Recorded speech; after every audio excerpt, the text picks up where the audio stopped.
interested the qualification of what is happening in Ukraine with regard to Ukrainian Orthodox Church. Will it be qualified by the State Department? And should we wait for a next report? It's a good pretext to publish a press release, maybe in Russian, and tell everyone how the United States of America sees all these outrageous events in Ukraine. How can they qualify them? The Westerners conceal their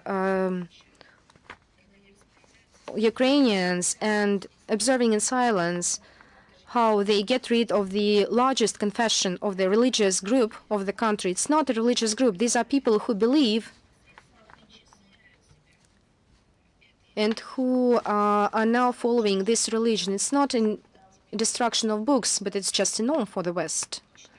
It's destruction of the belief of the people. It's an attempt to rewrite the consciousness and to reload their consciousness, their will, their mentality. In Ukraine, there is a fight and is ongoing with the heroes of the Red Army. In the settlement Badnarov, in the Ivano-Frankivsk Oblast, now I quote, "In order to protect the cultural heritage of Ukraine, they plan to demount the monument of to the hero of the Soviet Union, Alexander Kurikov, and he died for liberation of Ukraine from the Nazis when he was 21. So they plan, and I quote, to excavate, exhume, and rebury its remnants at this settlement." So this democracy reached the Ivano-Frankivsk region. Those who stay indifferent say that if it continues, so it is left to wait how Zelensky will decide to desecrate the tomb of his own grandfather. And I won't be surprised, because in the state he is, so he can do anything. Verkhovna Rada introduced a bill on the cancellation of the so-called Soviet anniversaries. So what are the Soviet anniversaries in Ukraine which can be cancelled to make everything for everyone to forget them? And you cannot believe this, the 8th of March, the Soviet Day, it's International Women's Day. And the fact that it came to the Soviet Union from the West, and the Kyiv regime does not care about it, because these people stay ignorant, and I'm confident that these dehumanization processes which we see in Ukraine, I refer to exhumation of borders of the heroes of the Red Army who liberated the country from fascism, up to rewriting history. We can hardly name them as supporters of their moral image. But the 8th of March, it's International Women's Day. It's not a Soviet holiday. And I would like to remind you, maybe someone should be reminded of this, maybe someone forgot, but I believe in the territory of Ukraine, the authorities do not have people who know something, who heard something about the world history. It was Clara Zetkin, Rosa Luxemburg. They were not quite Soviet. They were not Soviet at all. And I would like to repeat, these holidays they call the Soviet victory, the 8th of February, is celebrated not only in Russia, but all over the world. Once again, it's an International Women's Day. So what other holidays are interfering the Kyiv regime? The 1st of May, you cannot believe it. They need to cancel it, and then life will be good. And of course, the Victory Day. And it's not surprising, taking into account what they are doing with the heroes of the Great Patriotic War. So these holidays, they want to replace by the Ukrainian holidays. So which holidays? For example, a Women's Day, they want to celebrate on the 25th of February. And you cannot be surprised by this date, because they are rewriting and replacing everything upside down.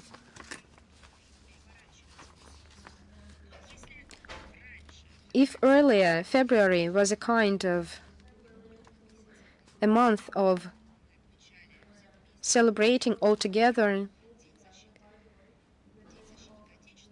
the independence, the Hero Day, now you can celebrate the day linked to the Ukrainian woman. So they want to make it a day of the Ukrainian woman, or the day of Lesya Ukrainka. So what will be on the 9th of March? And on the 9th of March, they plan to make a holiday, a Shevchenko Day, or the day of the birth of Taras Shevchenko. The 1st and the 9th of May now will be working days, and the 8th of May will be proclaimed as the day of memory and reconciliation. So you understand, no one is talking about great patriotic war, about the victory. Of course, I believe that they will refer to victory in Europe in the international context, but for them, this will be a day of memory and reconciliation. In order to be closer to its American, European hosts, the Kyiv regime is ready to use everything. It does not care that he will need to destroy the peaceful cities of Donbass, the historical truth, or something that is left, a kind of a critical thought. We paid attention to another portion of false confirmations of the Minister of Foreign Affairs of Ukraine, Mr. Kuleba. Well, I believe it is a masterpiece. He managed to make his personal record, so to say. A direct quotation. The Russian Empire was created by the French, the Germans and Ukrainians. And now it's up to us, to them, to the Kyiv regime, to decide what to do with it next. End of quotation. I have just one question. Was the Russian Empire created by the French, the Germans and Ukrainians in that particular order? So the French began with it, then followed the Germans and then the Ukrainians. That's how it was, not in the opposite order. Or has it nothing to do with historical dates? It is just incredible.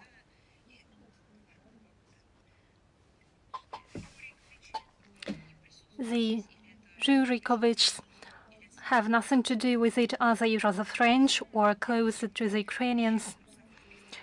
Well, apparently the primitive Russophobia and the desire to cancel Russia is something that drives many people in Kyiv crazy, moves them towards schizophrenia and the delusion of grandeur. But nothing can justify such statements of Kuleba. I would like to see him elaborating on this issue. While it might seem difficult to bypass this figure, but there are those who follow up on these ideas. As you know, some days ago, the New York Museum Metropolitan decided to identify as Ukrainians the great Russian artists, such as Ivan Aivazovsky, Ilya Repin, and Arkiv Quincy. Let me tell the Metropolitan Museum that when they were alive, not only did they give their names to the pictures, but those were real people. They are not characters from myths or legends. Those were living people with the birth dates, and they also had a gender image. And they also could speak about themselves on their own. So in their lifetime, they themselves, well, back then they had the right to operate with facts, something they're trying to cancel right now in the West. So in their lifetimes, they said they considered themselves as Russians. Well, apparently it meant something to them.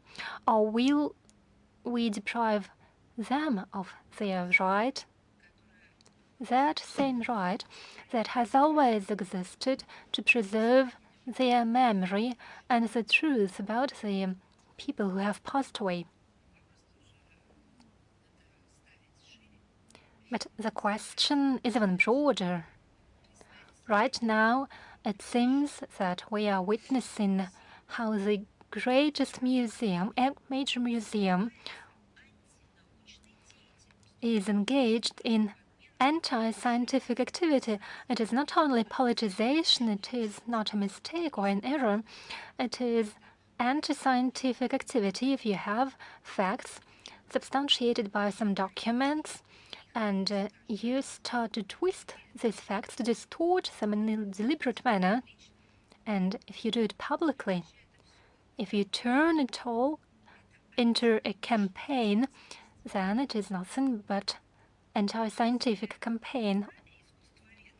Didn't the art historians in the New York Museum know about the biographic facts of these Russian artists? Well, of course they did. At least there were some people who did. Or what happened in the Metropolitan Museum? Was the director of this museum captured, or some other people who can operate with facts? So what happened there? Well, you know, in that case, it is not only falsification that would fit into the Western line to cancel the Russian culture. It is outright fraud. It is something law enforcement agencies should deal with.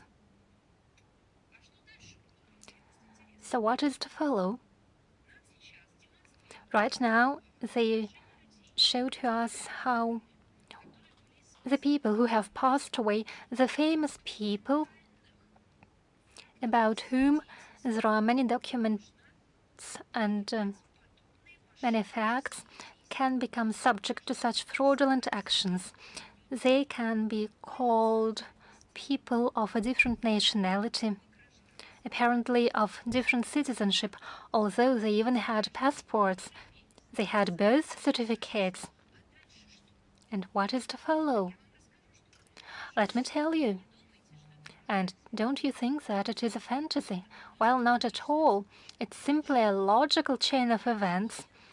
Later, they will change names. Just the same thing they did to the nationality. In the United States of America, everyone had to accept it. And as a next step, such wild art historians will probably change the names of the painters. For example, they cross the name Raphael and write the name of a US painter instead in order to make him or her famous for centuries. But something opposite may happen. Quite legally, they may take the name of an unknown painter and attribute to him some famous pieces of art or something different. They may take some unknown paintings and attribute these paintings to some famous authors. The process has already been launched. So what's to follow? What's next?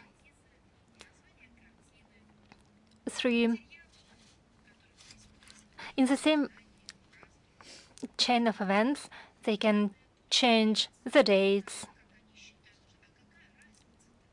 Because what does it matter? It makes no difference. If without any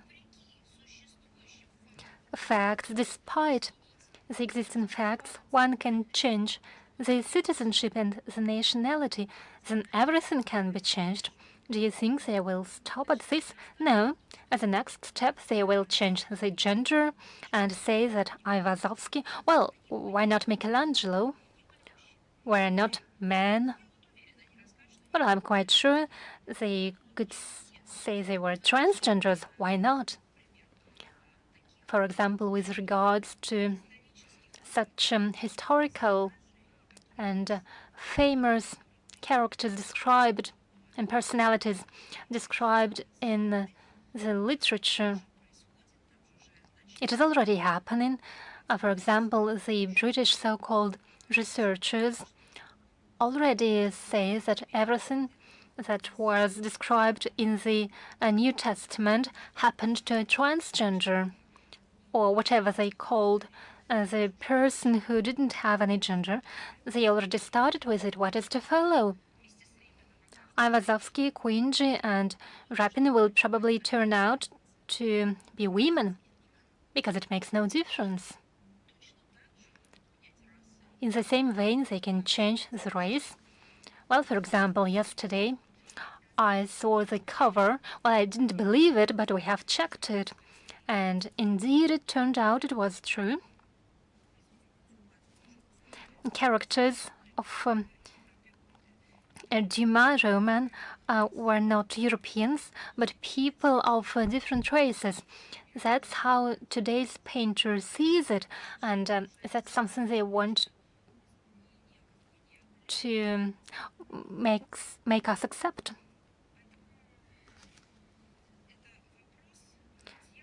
So that's the question to those who should give a legal evaluation to such things.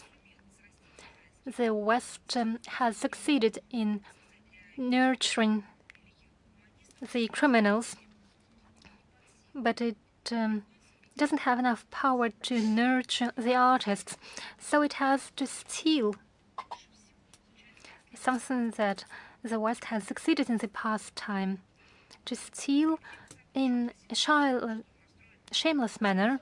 The West sends clear signals that it intends to continue to allocate billions to support the Kyiv regime drowning in blood and corruption, although it is a heavy burden for common Europeans. Ukrainian authorities, serving the interests of the Western hegemons, are determined to lead the war until the last Ukrainian and implement the campaign to break spiritual and cultural ties between Russia and Ukraine, between common people, despite the interests of these people who have to participate in this. They can't utter a word because saying in Ukraine what one thinks has become dangerous in Ukraine long before 2022. Many human rights defenders and journalists have been killed. I'm sure you know it pretty well. However, they are trying to harm Russia. The truth will dominate, and it has been the case in history on many occasions. More and more countries realize the deceitful nature of Western policy and see that the West is attempting to preserve dominance by any means. Speaking about manipulations and lies,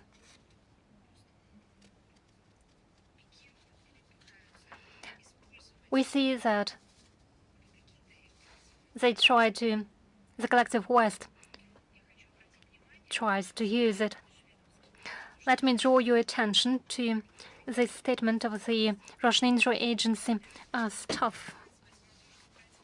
It points to the fact that the Western authorities continue to follow the way of provocations and accuse Russia of violating the nuclear security. The Kyiv regime is to provide the world some facts to prove the fact that Russian servicemen close to the Chernobyl nuclear power plant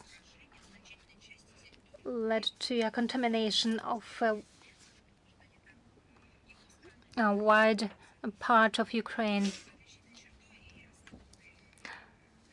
What's interesting that searcher information campaigns are groundless. They haven't been substantiated by any data. Ukrainian authorities use any occasion to seed disinformation about nuclear threats allegedly coming from Russia. Though, let me stress, the main source of such threats are Ukrainians themselves, and It's because the shellings come from the part of the Ukrainian army. And Madam Nuland also made a statement that Washington supports, just think of it, attacks by Ukraine against Russian military infrastructure in Crimea. Also, she believes that the Russian peninsula should be demilitarized. Well, it's yet another time when we have to state that the US is involved into the conflict. They supply it with weapons, provide intelligence, and directly participate in planning of military operations. They train military soldiers, and they have been doing so for a long time in 2022 and even before. Washington has banned Kyiv regime from conducting negotiations with Russia. They say Ukraine should wage the war until the last Ukrainian, and now they have gone even further. They incite the Kyiv regime to further escalation. They want to move the war to our country, the territory of our country, with direct attacks, something we have warned of for a long time. That's what forced us to launch the special military operation. Right now, the high-level officials of the US state it in an open and shameless manner. Years before, they had incited this war, and now they have switched to direct calls, direct encouragements. The words by Nuland is nothing but an attempt to disguise their wish to see our country defeated. We know how they hit civilian infrastructure. There are lots of facts, and on many occasions did we draw the statistics, including international organizations, and we have started counting it not since February 2022, but since 2014, because attacks against civil infrastructure have always been a coveted target of those who, with the hands of the Kyiv regime, managed the situation and directed it to a direct conflict. And Victoria Nuland was involved in it personally. Let me remind you, in 2014, after the anti-constitutional and armed coup d'etat that happened in Kyiv, the shellings against Donbass began. I think I don't have to remind you that Kyiv is protected in due manner. It is in the competence of the Ministry of Defense. They will give their comments and explanations, but I would like to give to Victoria Nuland the following advice. Victoria Nuland, do deal better with the balloons and UFOs. There are lots of them over the United States, and as we see, you haven't been quite successful in dealing with these unidentified flying objects. Your own people are laughing at you, and you are still dreaming of seeing Russia defeated. And now you even call the Kyiv regime to start an attack against Russia and against Crimea. Victoria, you have something to do at home, apart from the UFO. And by the way, the US has established a whole commission to deal with it. I would like to remind Victoria Nuland that in the near East Palestine, 50 cars derailed. They contained hazardous chemicals. What's happening now in the US state seems to be the largest man-made disaster over the past years in terms of the threat it poses to the environment, lives and health of people. And what's interesting, the alarming details have become known just recently. Why? Because, you won't believe it, they didn't give access to the media, media access to the site.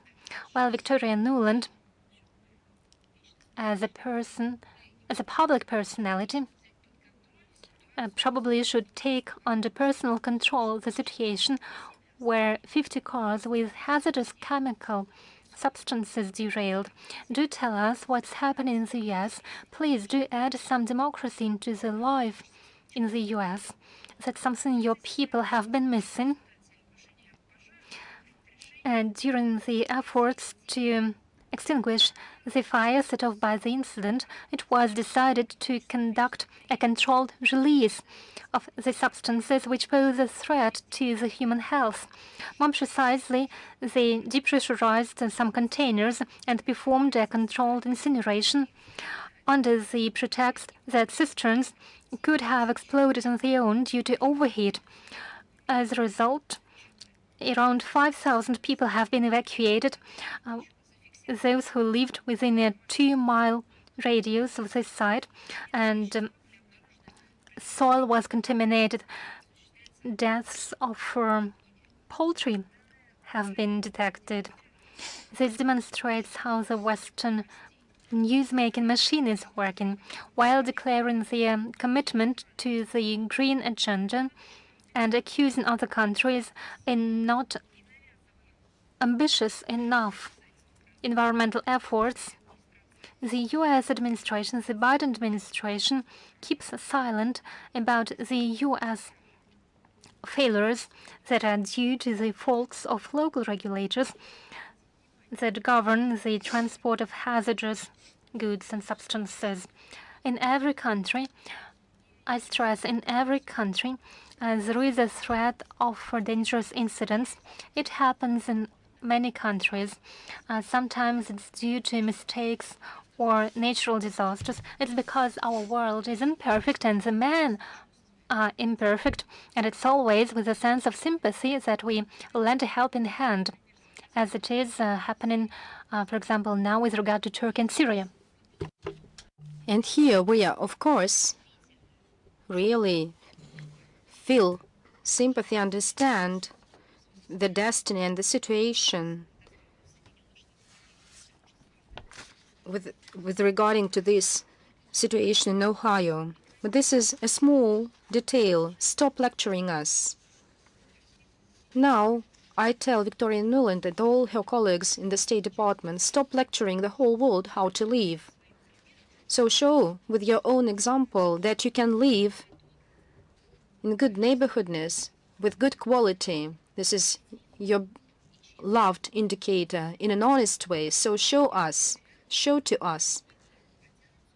And everyone will be attracted, but you do the opposite. You conceal your own problems. Moreover, the concealment of your own problems aggravates the global problems as it has been for decades. And you are shameless enough to lecture everyone else how to live. And if this kind of a disaster happened in any country of the world, for example, in China, India, or Russia, any other country, so this will be news #1 for every American and European mass media. And I'm sure that in this case, even the situation in Ukraine will be pushed aside, and everyone will be crying out this technological disaster. They would remember everything. First of all, they would say that there is no democracy in this country, or it's not the way it should be. Of course, they should have told us how these countries do not comply with their ecological standards promoted by the United States across the globe. Of course, they would have mentioned the human rights dimension. They would have showed human sufferings because of the government actions. All international agenda would be announcing loudly and urging. Now, you have a good possibility to train with yourselves, so you can go to the relevant structures, UN bodies. Now I'm referring to the US officials. You can question yourselves. You can tell us, everyone, what is happening with this technological man-made disaster in your country. Everything that you can do, you can apply to yourselves. However, this disaster happened in the United States. Now they are trying to silence this event and to deliberately downplay its significance, as it was in Kansas when there was a leak, oil leak, when for many weeks they silenced. I refer to all environmental agencies as if they hadn't seen anything, because it was the oil of the very specific state, and they did not receive money for this news. They can be taken out of their money if they start to voice this out. Now, what is happening in the United States? The Biden administration was let out of the information attack here. Now, let us return to the human rights. As a tradition, on 21st of February, we celebrate the International Mother Language Day. It was introduced by UNESCO in 1999. This event promotes language diversity and protects endangered languages, of course, the language of the national minorities. In this context, it is unacceptable, the ongoing attacks of some states to restrict the Russian language. Every day, their actions are becoming more outrageous. On spurious grounds, they are closing the centers of Russian language, Russian schools. They exert pressure on journalists. They cancel Russian language departments in universities and reassign into the groups of Slavic languages. In the framework of this discriminatory anti-Russia campaign, they almost frozen the activity of the Russian world and other educational institutions. There are violations of Russian-speaking population in Ukraine. They're just outrageous violations. It's everywhere, and it's extreme manifestations. It's true barbarism. The Russian language is cleansed out from the system of education in Ukraine, in science, sports, and culture. Civil servants, as well as clergy and common citizens, including children, are persecuted for the use of the Russian language in their daily life. The Baltic states and Moldavia states continue their course to assimilate the Russian-speaking population and to oust the Russian language. We are observing with concern the language policy of our closest partners. So in their desire, they cannot act at the expense of the Russian language. I would like to remind you that the year 2023 was declared in CIS the year of the Russian language as a language of interreligious communication. And I wish this period would be marked not only by multifaceted events, but also implementing of a balanced course, balanced policy aimed at the parallel development of the Russian and state languages, taking into account that the Russian language is an important element of the Russian and world culture, science, and education. Restriction of its use impedes the population's access to achieve various knowledges and expertise and reduce its competitiveness. So this way, these initiators of anti-Russia campaign will do a disservice to its citizens themselves. Of course, this requires an international response.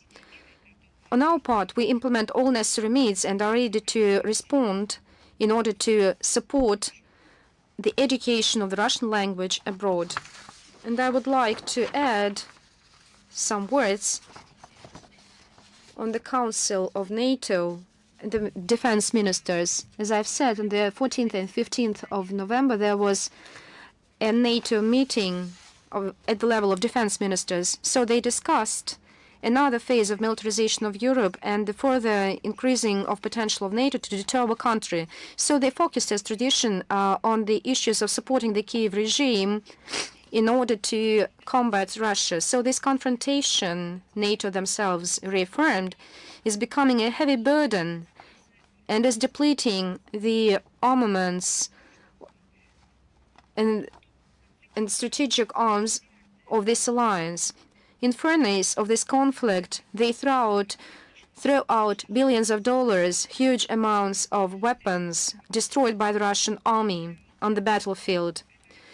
This meeting was preceded by the 9th mission meeting of the contact group in the former Ramstein. They discussed the questions of supplying Kyiv with weapons, as they write it, the spring counterattack. This is your spring outburst. So what was declared by our country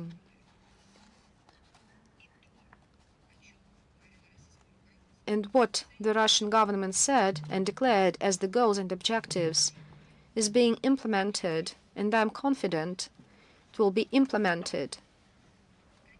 Of course, despite and contrary to the hopes and desires of the so-called collective West, not the whole West. I'm not talking about people, because they do not understand what is happening with them by this regime. I'm talking about these Western NATO elites, which are dreaming of how to use our resources, to use our land, to enslave people in terms of mental health, to destroy them. This will never happen. I believe how to sponsor the Kyiv regime, the questions, is becoming more and more difficult. Of course, they are not talking about the supplies of combat aircraft. So instead, they focused on a more economic use of these expensive Western weapons by Ukraine. This is top cynicism. They are urging this bloody Ukrainian population, exhausted and devastated by the Kyiv regime itself. They urge this population to use in a more economic way the Western weapons. It's a kind of a slavery rule to beat up to death any slave who dared to prepare a dish not from 2 chicken but out of 3 chicken, insulting the emotional health of his patron. It's top cynicism, it's cruelty, it's outrageous cruelty. It's not about people. They are not talking about people, no. They are thinking about how to use their own goals. So now the Ukrainian army are filling up with the manpower without counting any losses. So these are Ukrainian citizens. And how many passports and citizenship has Mr. Zelensky? I'm talking about the whole group of elite. Do they associate themselves with these people? Of course, no. They've never done so. They wanted to destroy the Ukrainian people.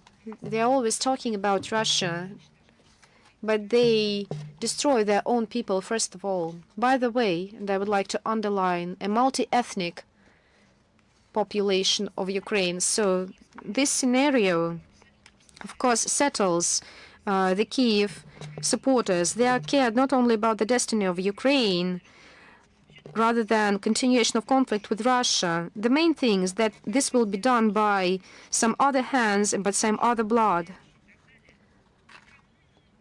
So they will contribute in an economic way. By the way, the NATO representatives cynically repeat that they are not a party to the conflict. In fact, by pumping Ukraine with new portions of lethal weapons, they have become not only accomplices, but contractors of the crimes of the Kyiv regime. It is also worth mentioning that devastating of their own arsenals makes the Ukrainian curators to think where is now the previously supplied weapons or its profits from the sales of such weapons has settled out in the pockets of the Kyiv officials. This is all chaos, the kind of collaborative joint efforts of the NATO cynical world. I believe that the pumping of Ukraine with weapons is organized by the Western countries in order to enrich the Western industry. First of all, the American one, in order to provide it with the contracts. It's not, we cannot explain it other way. It's the logic of slaves. So we cannot explain it by other means. The items which was ordered will be produced only in 2 or 3 years. So regular Europeans suffer from these actions, who will pay for all these banquets. This NATO meeting has once again showed that this alliance is continuously aggravating the situation in Europe, throwing more powers at confrontation with our country and creating hotbeds of instability along its perimeter. So this can end badly. Unfortunately, that recognition by the collective West can happen too late. And of course, one of the examples, and I would like to talk to it in terms of practice. Now I'm talking about the practice of coercion of neutral countries to control. They're trying to infringe Russia, and they force neutral states to respect anti-Russia sanctions. So the countries do not want to introduce or work out anti-Russia sanctions, not in its legislation, nor to maintain it. So then the United States are starting to intimidate them. So how they are doing it? We were talking about this during briefing on the 1st of February. Now another fact I can cite. We knew that several dozens of Russian vessels were banned from entering the ports of Bangladesh. We know that this unfriendly action was adopted by the country's authorities, not by their own initiative. It was used under the threat of using secondary sanctions on behalf of the United States. This is yet another example of this intimidation. Unfortunately, Dhaka has been yielding to this unceremonious pressure of Washington for the second time, and it threatens traditionally friendly Russian-Bangladesh relations on the wings of the third country, following its own geopolitical goals. We expect that the Bangladeshi authorities will find forces to decisively assert their national interests. Of course, it is in their interests to develop mutually beneficial partnership ties with Russia, which has always helped to this country in various periods of its history. Now, about man-made disasters, I'm talking about earthquakes in a number of states. We continue to deliver support to the Syrian Arab Republic in liquidation in disaster management. Search and rescue works, which included the participation of our EMERCOM officers, has always been completed. The Russian rescuers bravely dealt in the most complicated areas, the most destroyed areas. Aeromobile group of EMERCOM of Russia has returned to Russia. In the current phase, we focus on delivering emergent humanitarian aid to Syria.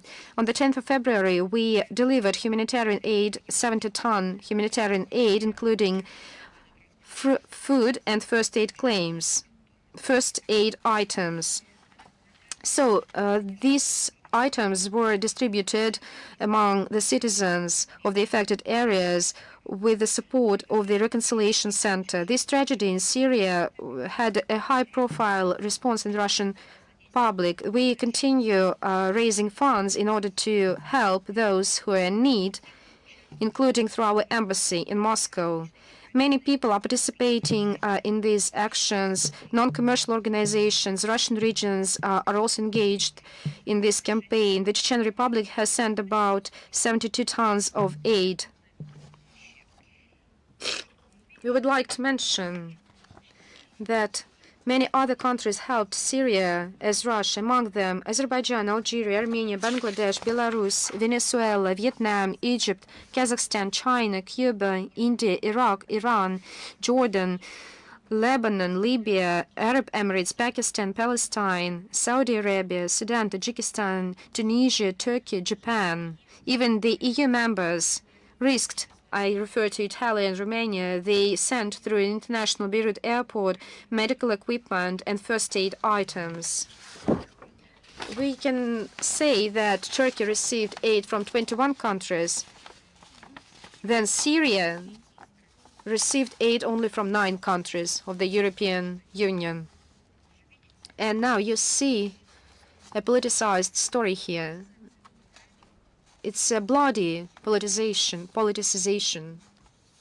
So it is unacceptable. I would like to mention that among those countries who supported Syria were the countries of the Arab world, so we can express hope that Syria can return to the Arab family.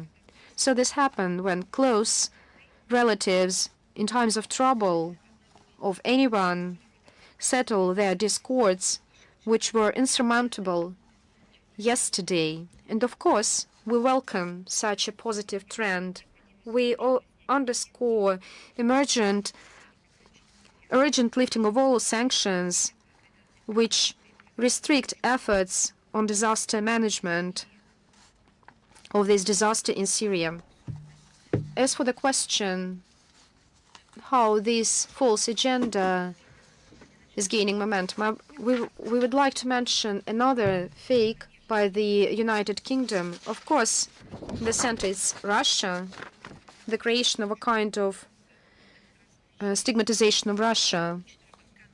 The fourth channel, British channel, either inspiring or envying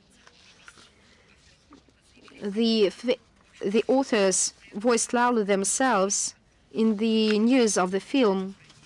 I would like to voice it. I refer to the film, the fourth channel, Strippers, Spies, and Russian Money. These loud titles needed to attract the audience, which got tired of anti-Russia campaign, because it's another conspiracy theory, a substantiated conspiracy theory. So we cannot be... There is one moment worth mentioning in the film. This film openly acknowledges that Mi-5 hack address books of the members of diplomatic services in the UK. So it's not about spying on private phones, but also they have access to the content of the mobile phones. This violation by London of diplomatic norms, including the Vienna Convention of 1961 and its international obligations, is unacceptable, and it's strange I have to mention this. In London, the Foreign Office and Mi-5 and Mi-6 do like investigations with accusations and convictions. Remember Skripals, cats, ducks, policemen. So the best traditions of criminal stories. Once again, this film, Strippers, Spies, and Russian Money, contains a direct accusation because it is not governed by the British law. Even if the West tries, despite the international law, to introduce some rules, there is still the national legislation. Have they cancelled it too in the UK? Our colleagues from other countries should be vigilant when dealing with British partners. Well, for us, they are no longer partners. Obviously, naturally, we do remember that you have to take one's word, gentleman's word, for granted, but we no longer consider them gentlemen. Talking about digital technologies, I should mention another story. Some days ago, there have been several materials published by investigative journalists who had gained access to the documents of the administration of the Twitter network. Noteworthy are both the results of this investigation, but also the lack of reaction from the White House and the State Department. Victoria Nuland, please pay attention to this topic, but let's start from the beginning. Not only experts on the US, but also laymen. Do you remember the large-scale or even total media campaign about the so-called Russian interference into the presidential elections in the US in 2016? It was launched by the Democrats and the mainstream they had controlled. It was done against Donald Trump, against the candidate. I'm not going to talk about the internal political differences and disputes, but it's not about them, it's about us.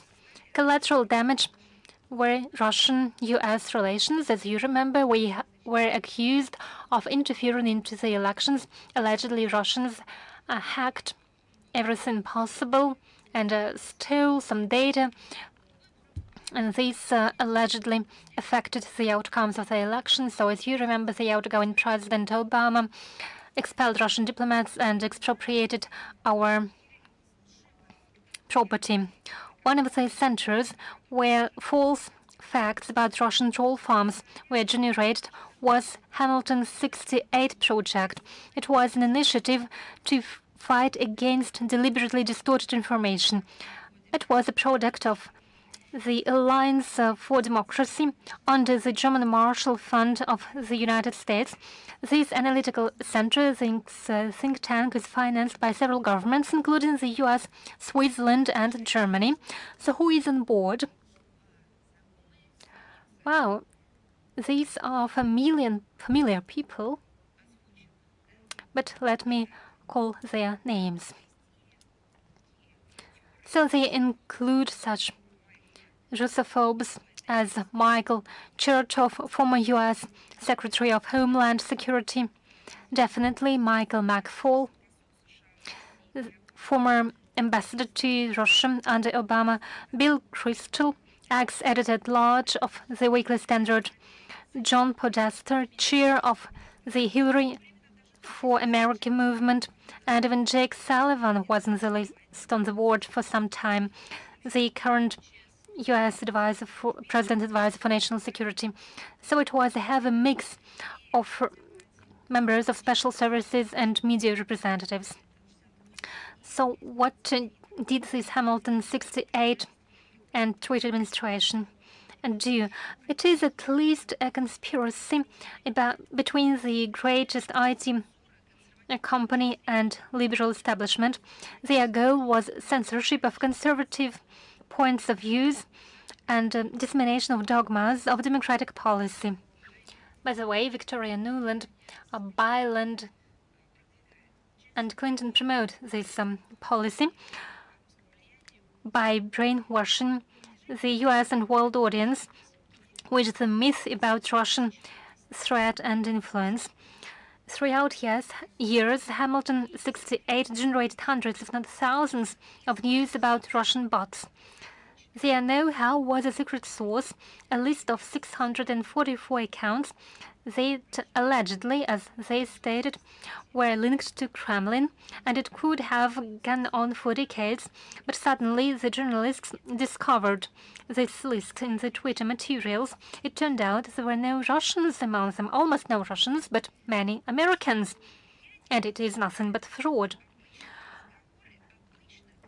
They identified called Russian influence, simple talks and conversations between common conservatives.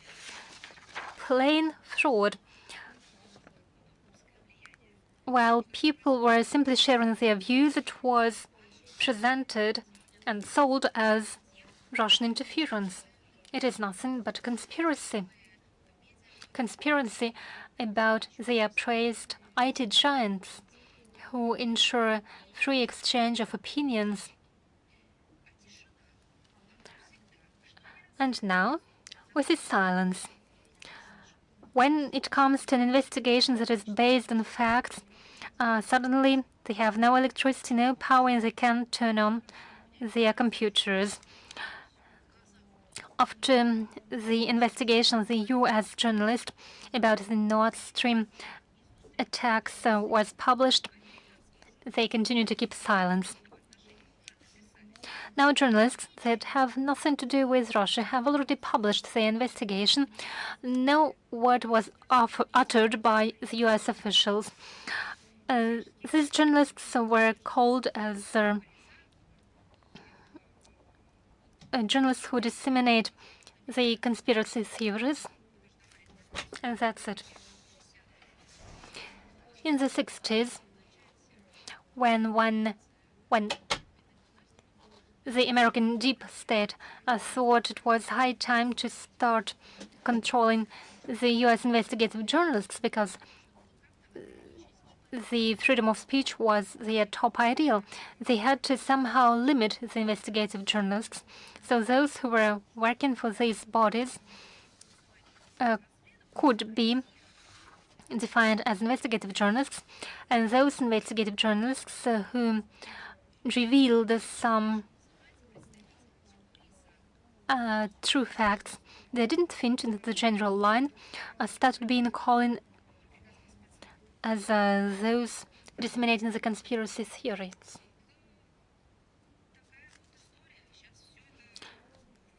So right now it has been revealed, but officials in the U.S. keep ignoring it. They keep ignoring the requests of journalists. So what about Hamilton 68 project? It stays alive.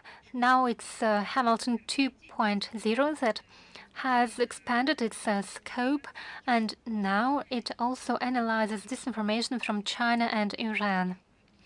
Such PR agencies disguised as Russophobic research and other NGOs with a secret financial financing are counting dozens in Washington and London.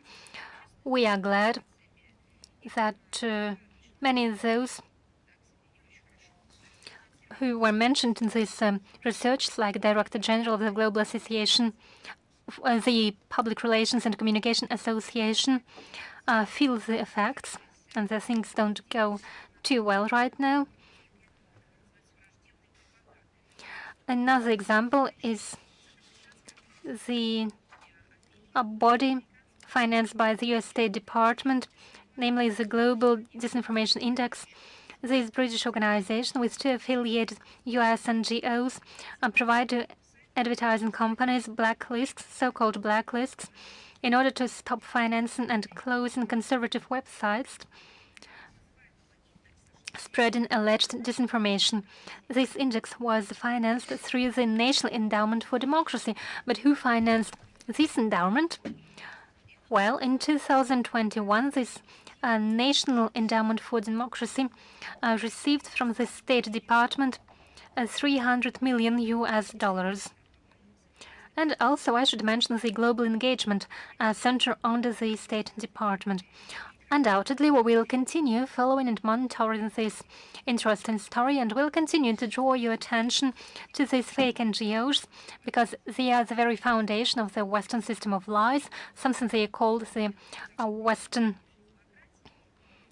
democracy. We see who is behind it. Western democracies spend much money for NGOs who clearly execute the orders of the administration paying to them. The sense is obvious: countering our country, using the Russia-related topics for internal political interests, and so on. We've mentioned repeatedly the section historical materials in the official MFA website. It contains examples of fabrication by Western countries of news in order to initiate aggression against other countries. But it turned out that we have enough materials for several white books, so we decided to launch at the website, ministry of the website, a new section and include into the whole archive that had been accumulated over the past years. The General White Books section will include the following materials: on material consequences of military intervention of the U.S. and its European allies 2022, the list of military crimes of the U.S. and its allies in Syria 2016, Syria tragedy with no statutory limitations 2016, White Book of violations by Western states of human rights standards under the guise of fight against terrorism and other criminal challenges and threats, annual reports about the situation with the human rights in certain countries, fight against heroization of glorification of Nazism, violations of rights of Russian citizens and compatriots in Western countries, about the deaths of civilians in Afghanistan, and let me stress in particular the materials on Ukraine, the White Book of violations of human rights in Ukraine, the tragedy of southeast of Ukraine, White Book of crimes, report about the situation with human rights in Ukraine 2020, the truth about the events in Ukraine and in Donbass 2014-2022. In the script of today's briefing, you'll find all the links, and today on the main page, on the home page of the website of the ministry, you'll see the banner redirecting the visitors to these materials, and they will be interesting for those who are interested in finding the truth. On the 18th of February, we celebrate the 75th anniversary of diplomatic relations between Russia and Myanmar. Our country have a long history of cooperation. The relations are based on our close positions to regional and global issues. The Soviet Union was one of the first ones to recognize the independence of Myanmar. Until 1989, the state was called Union of Burma, and the Soviet Union provided assistance in overcoming the devastated social and economic consequences of the colonial rule by the UK. With our assistance, the technological university was built, a hospital, and many other infrastructure and economic objects. Today we have a broad political dialogue, we have delegation exchange and broad contacts between various agencies, business and academic communities. We intend to build up our multifaceted cooperation. It was reaffirmed at the meeting between President Putin with President of the State Administration Council of Myanmar. It took place in September 2022 in Vladivostok, and also during the visit by Minister of Foreign Affairs, Mr. Lavrov, to Naypyidaw in 2022. Ministers reached an agreement to enhance our coordination at international forum. Following the third session of the Intergovernmental Russian-Myanmar Commission on Trade and Economic Cooperation, specific steps have been outlined on a wide range of issues, including energy, peaceful and nuclear cooperation, industry, banking sector, information technologies, space cooperation, and so on and so forth. We state with satisfaction that we have an advanced cooperation with Myanmar. We intend to continue our work to build up potential for bilateral cooperation based on equality and mutual trust. On the 23rd of February, we will celebrate the 185th anniversary since the establishment of diplomatic relations between Russia and Serbia. On this occasion, there was an exchange of greetings between the Minister of Russia, Sergei Lavrov, and First Deputy Chairman of the Government, Minister of Foreign Affairs of Serbia, Mr. Dacic. Our nations have a close history, and today the relations between our two countries have a status of strategic partnership. Bilateral dialogue is characterized with openness, regular exchange of views. We compare our positions. The pillars of our cooperation are definitely trade and economic cooperation, cultural ties, joint work, and international fora. Russia provides assistance to Serbia in protecting its legitimate interests, sovereignty, and territorial integrity. with regards to the Kosovo issue in accordance with international law and the UN Security Council Resolution 1244. We cherish and value the high level of our relations with the Republic of Serbia, and we stand for further strengthening of these relations based on the rich traditions. And now to your questions. Международная жизнь. Are you with us? Yes. This year, Minister of National Defense of Poland, Maria Zakharova, said he didn't consider it a problem that Polish mercenaries were involved in the military conflict in Ukraine. How could you comment on this?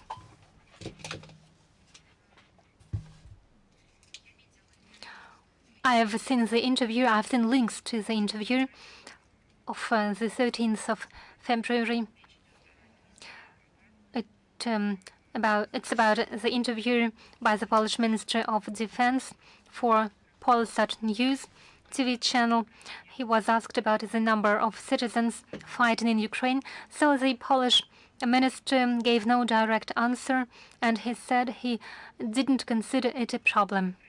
So that's about the level of diplomacy. You know, they call it democracy, when one cannot get an answer to any direct question. So in the West, there is no longer any direct communication between the media and the authorities, as in this particular case. Let me answer to this Polsat News channel. Warsaw tries to play down the participation of its citizens in the Ukrainian conflict, although it is a glaring violation of the Polish legislation. Polish citizens are involved in training Ukrainian fighters. They have been doing it for decades. They trained those who later on, undercover and disguised as innocent protesters, were engaged in crimes and killings in Maidan in 2014. It is a clear demonstration of political recklessness of the Polish authorities, and on many times it got the country into trouble. Thank you very much. Thank you very much. Do we have Portal Newsroom with us? Yes, good afternoon, Madam Zakharova. The State Department advisor Derek Chollet said that the United States do not plan to cooperate with Russia in the framework of the Arctic Council because of the special operation in Ukraine. He said that Washington is trying this way to adapt to realities. So how will Moscow is going to plan its policy within the framework of the Arctic Council? And how do you have your cooperation within the framework of other countries? We have good cooperation with the countries who understand the organization which it belongs to. If you are talking, if someone believes that you should not build on your cooperation, so this is their own problem, not the problem of the whole organization. On the other hand, we're not surprised by such a position of the State Department advisor, but because the only possibility not to cooperate with the Russian Federation is only the withdrawal from the Arctic Council of Washington. So all these, the functioning of the Arctic Council presupposes the participation of all the member countries. In the framework of this activity, we consider the results of the projects, including midterm, which are implemented by the participants of this organization. So in this concern, Russia, as a responsible member of the Arctic Council, believes that it is necessary to implement the decisions adopted in Reykjavik in 2021, which were frozen to their own detriment. We are guided, first of all, by the interests of international cooperation, and we will prevent any infringement of our national interests. And if the membership in this organization is not in line with this task, so we can consider any other options. And the second question. The State Department of the United States accused Russia of undermining efforts on the Armenia-Azerbaijan settlement in the format of the Minsk Group of OSCE. They are providing direct contacts with Baku and Yerevan to focus on this kind of mediation. So how Moscow may comments and sees the statement of the Americans. So a kind of a replacement. It was the Western countries who undermined these efforts. This Minsk group format was forgotten when the American co-chairs stopped in February 2022 their cooperation with Russian colleagues. So this is a fact. So there were not clear clarifications. They did not explain their actions. So we, taking into account this, we decided in a tripartite format to focus on the complex of top-level agreements. As for the U.S. mediation, we cannot see that it has any meaningful content and has any added value. Thank you very much. Is Anadolu with us? Yes, good afternoon, Maria Vladimirovna. We have 3 questions today, and the first question concerns the humanitarian aid to Turkey. Will Russia continue delivering humanitarian aid to Turkey after the departure of the Russian Emircom? Were there any negotiations at the level of the foreign ministries? And does Mr. Lavrov plan to visit Turkey as a sign of solidarity with the country after this earthquake? As a sign of solidarity, in my opinion, it is important to see actions aimed at supporting, at helping people, at humanitarian cargoes, at response to the requests.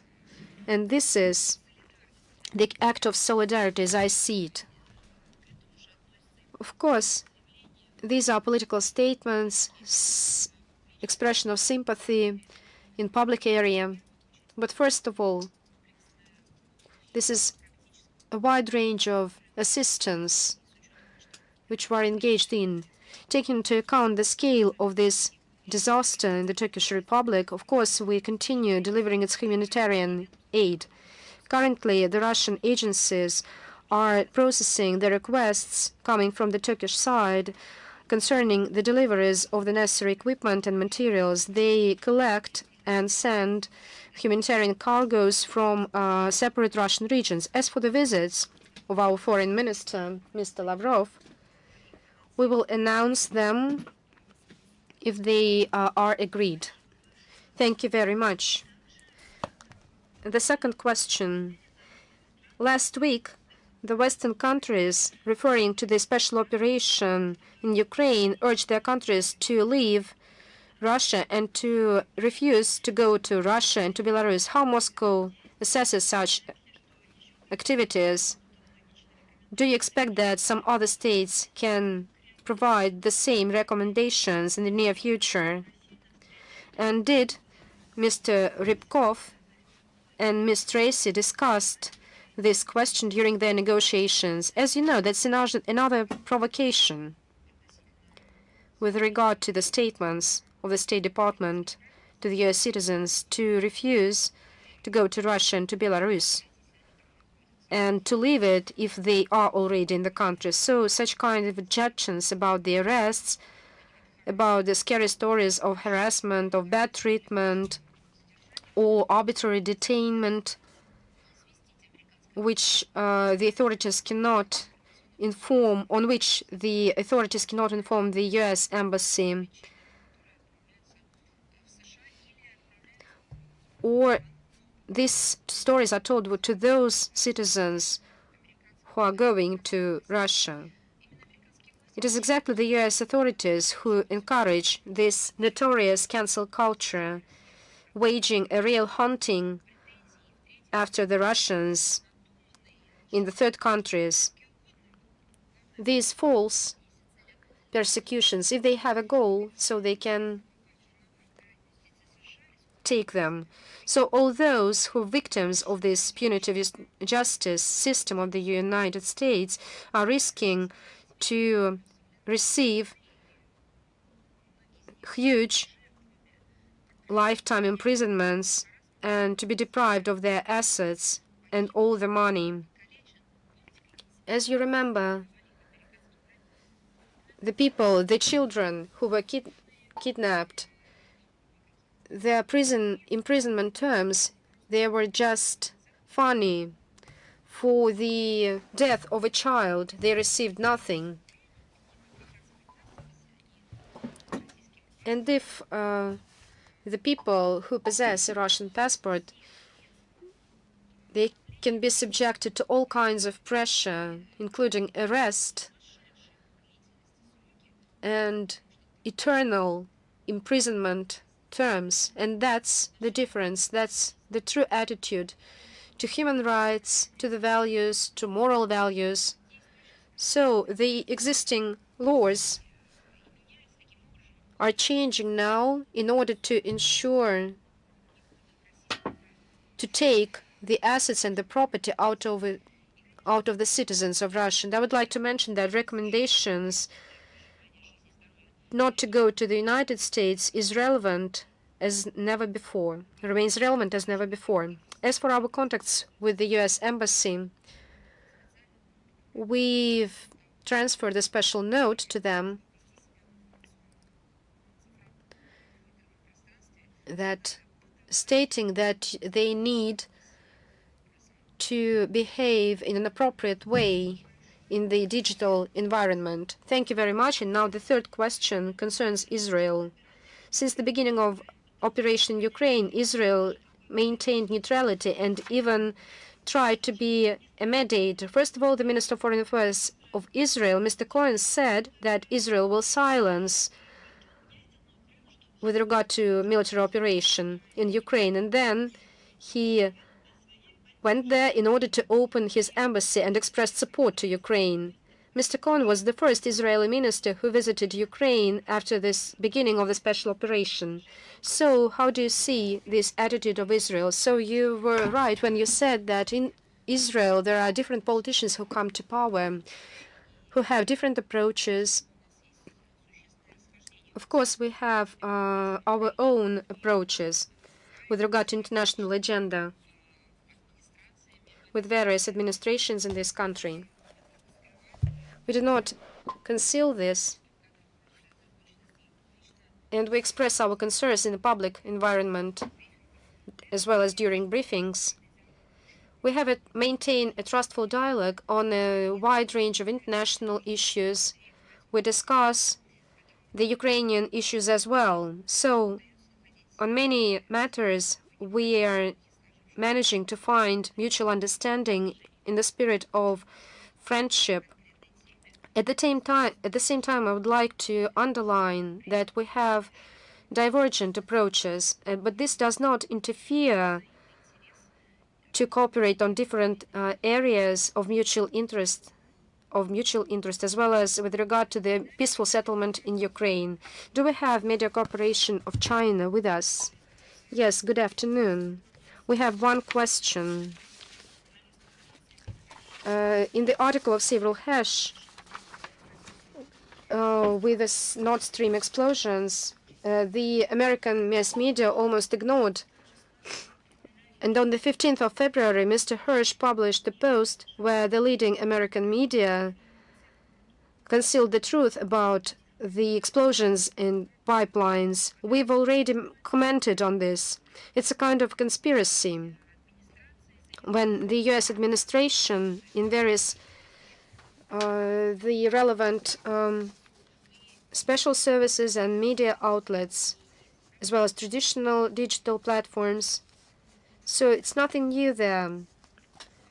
What is surprising is their large-scale profile, because we are talking about terrorist acts at the global scale. In fact, as we remember, international terrorist acts, either regional or local, in the framework of any states, has always caused a kind of a sympathy. People changed their photos, they colored the buildings in the countries as a sign of solidarity. Fortunately, no one fell a victim, but in fact, it was a destruction of a civilian infrastructure. The only reaction was a frustration and nothing else. And now the journalist is trying to find the truth and sees that his authorities are silencing as if nothing had happened. That's why many American journalists tried to understand what had happened then. And then their conclusions, based on the facts and materials they found out, so that when they published it, it became even worse, because these journalists are tried to be persecuted or accused of being mad.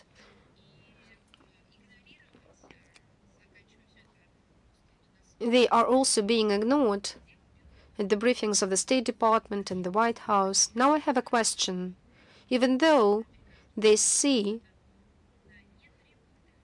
that this is not a question of their attention, where are the facts which the U.S. administration can publish?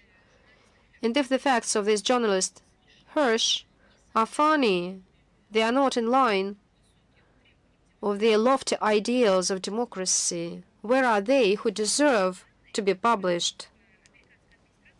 Where are the facts that could be published by the U.S. administration? It announced itself as a world global police engaged in all the global matters. It eavesdropping all its allies, conducts operations throughout the globe. It invades the countries. So what happened with the Nord Stream? I believe that they have such information. They knew what happened in the United Kingdom with the so-called Novichok, and they were guided by these decisions. They knew all that happened in some other parts of the world. This is the zone of responsibility of NATO. And as you know, this happened on the territory controlled by the NATO countries, headed by the United States. So I believe that this region is stuffed with intelligence equipment, military infrastructure, with everything. So what happened there? It's a direct question to the U.S. administration. If the investigations published are devalued by the U.S., they should provide their own version, because they've spoken for many years. They've expressed their interest and disinterest. They voiced the desire to destroy this project. Now they should voice their own version of what had happened, and not the version. It should be provided with a biased and grounded information, because they have such facts and evidence, because this region is under their surveillance systems. And that's all that I can say. I would like to mention that on the 22nd of February, Russia decided to convene in the UN Security Council a meeting with regard to these explosions in Nord Stream. So we will demand a kind of investigation of what had happened, despite the UN Just Secretary General said, and I quote, "The UN has no mandate to carry out such investigations." So it would be good if everyone can define their own mandates. So we've seen a lot of things previously when the UN international organizations, which have no any mandate for carrying out investigations, to do so. As you know, it's not just a terrorist act. It's terrorist act against civilian infrastructure, which caused colossal environmental implications, which triggered a kind of movement of the world global system. This is a terrorist act which triggered the destruction of many corporations, firms, companies. I'm not talking about the expenses by the dozens and millions of citizens, I mean of the European continent. This is a terrorist act, influenced the economic area as well as the environmental. So we need to understand what had happened. If you have no questions, then we'll move on further. Do we have Moscow Post with us? Yes, good afternoon. The U.S. ambassadors reaffirmed the creation of a special working group to use the frozen Russian assets. Mr. Lavrov said that its lawfulness. He also mentioned the transfer of payments, international currencies, as well as the creation of alternative financial institutions. How can Moscow answer to the European Union and to the European Union countries if the Russian assets will be used by the EU? I would like to say that if this money are used by the EU, it's a legitimate measure. It violates the norms of commercial and international law, and the EU plans to use the Russian assets to serve their own political and economic tasks. We consider them as an infringement on the sovereign property. And of course, this will be followed by an adequate reaction on our side. Of course, we don't want any involvement of such a situation, and we urge the West to return to the principle of democracy strictly proclaimed by the West, as well as to the independence of the judicial system, independent of any political demands and slogans. And of course, first of all, the independence of the judicial system, which the West tried to question after that chaos which is happening there.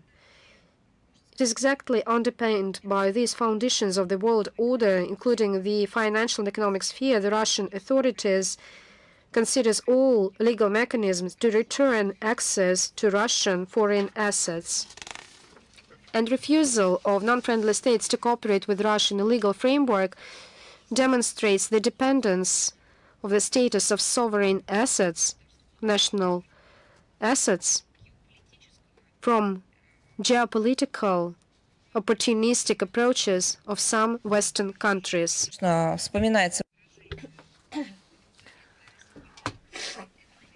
Well, here we can think of the expression from the Old Testament.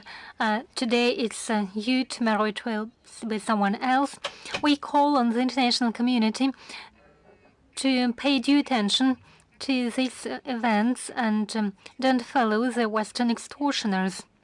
All the Western slogans that had been applied to other countries whose assets had been blocked changed to the contrary over time. Remember Venezuela? They said it was the illegitimate government of Venezuela, so they had to extort money from Venezuela, and when legitimate Guaido was to take over the false president of Venezuela, he would be given money back. Now no one wants to shake hands with Guaido. He has been written off, to use the modern language. And that's it. You see, over a couple of years, the political slogan that was proclaimed by the West changed to exactly the opposite, and now they visit President Maduro. For us, he has always been the legitimate president, as if nothing had happened. Can you imagine this? So everything they are saying now with regards to our country, their accusations against our country, these attempts to threaten and blackmail everyone in Russia and all those who want to cooperate with us, can change to the opposite in a moment. Remember, it will change overnight. And with the same shameless faces, they will state they were simply misunderstood, they didn't mean it, or they would say it belongs to the past, let us now look into the future. In future, other independent countries who believed into the financial system built by the West can experience all the virtues of its so-called biased principles unless they give due reaction to the violations of today. You know, we shouldn't use barbaric means. We simply shouldn't. It is a way to nowhere. It is something we have already seen in the past, something we shouldn't repeat anymore. As you know, European countries have traditionally been large investors into the Russian economy, and they have profited from it. It led to concentration of significant assets of European companies in our country, and by the way, they highly exceed the amounts of frozen Russian resources abroad. It's just to remind you. Obviously, we are always guided by the law, and we always give a last chance to the common sense of our partners. But at the same time, we are ready to take any steps to protect our national property up to the application of equal compensatory measures. Thank you. Second question.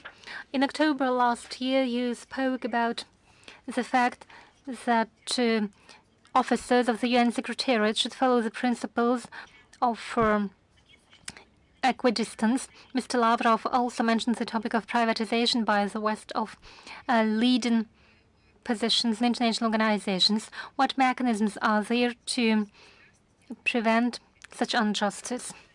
Well, when we demand from the UN Secretariat that it strictly follows the principles of impartial treatment and equidistance, we refer to the latent spirit of the UN Charter.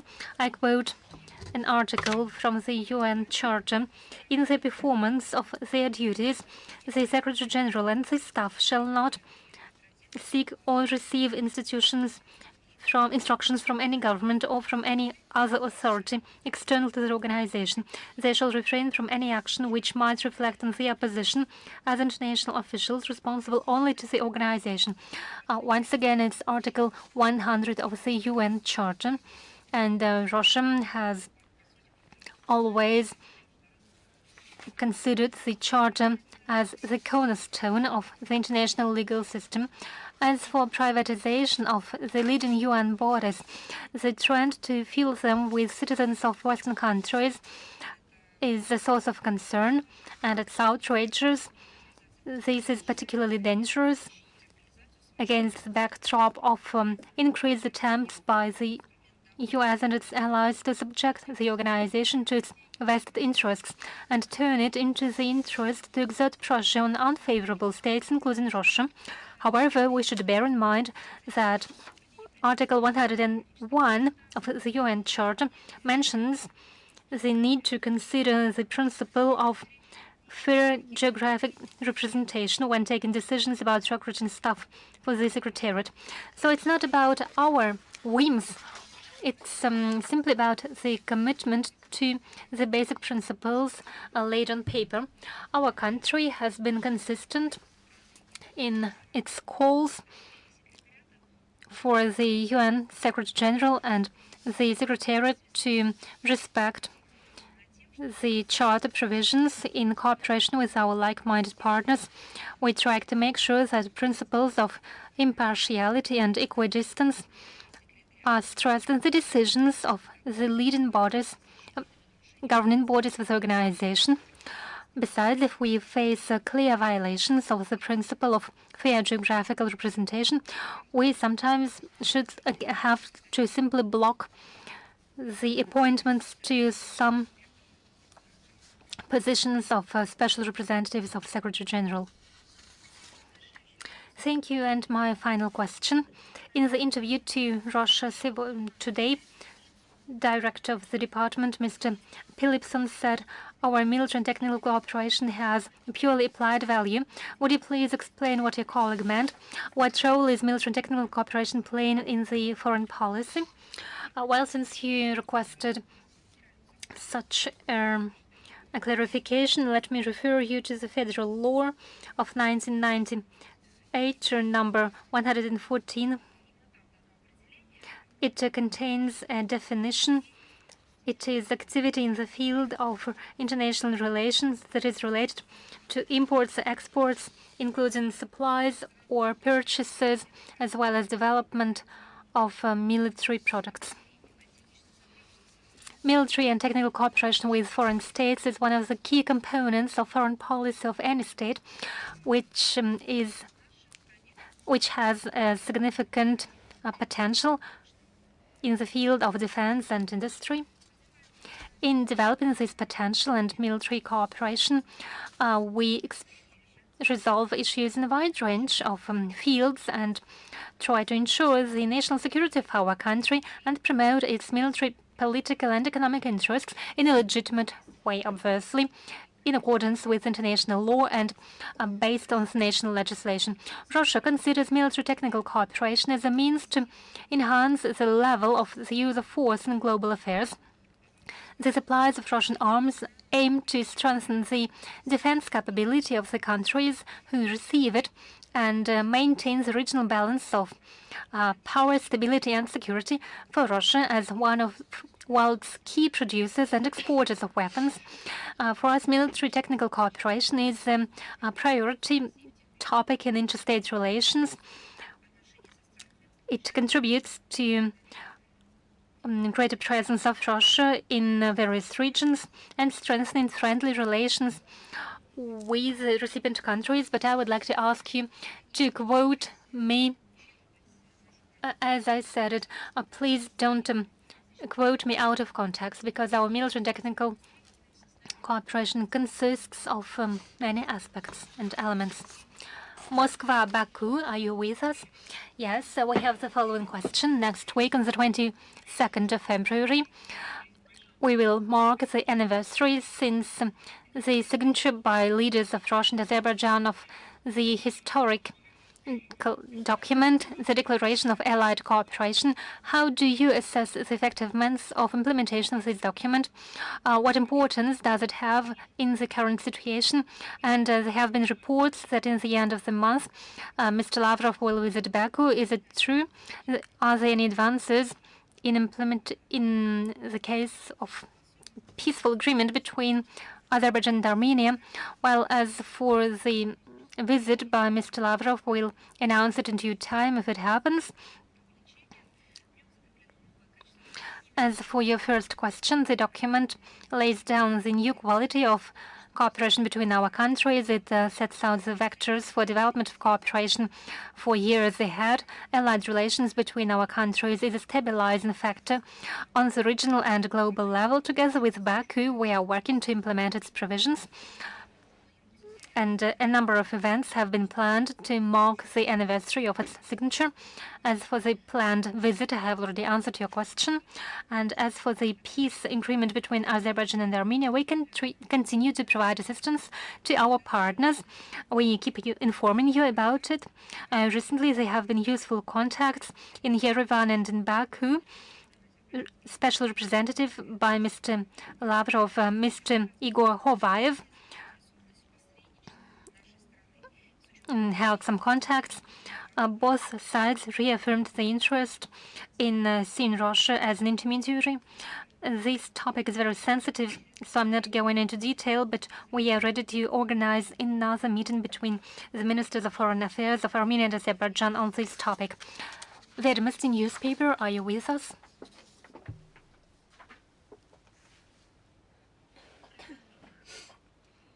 Good afternoon. We would like to request some details regarding the Arctic Council. Last week, there has been information about the consultations with participation of the Ministries of Foreign Affairs from Latin America and Persian Gulf. Does it mean that Russia plans any joint projects together with them?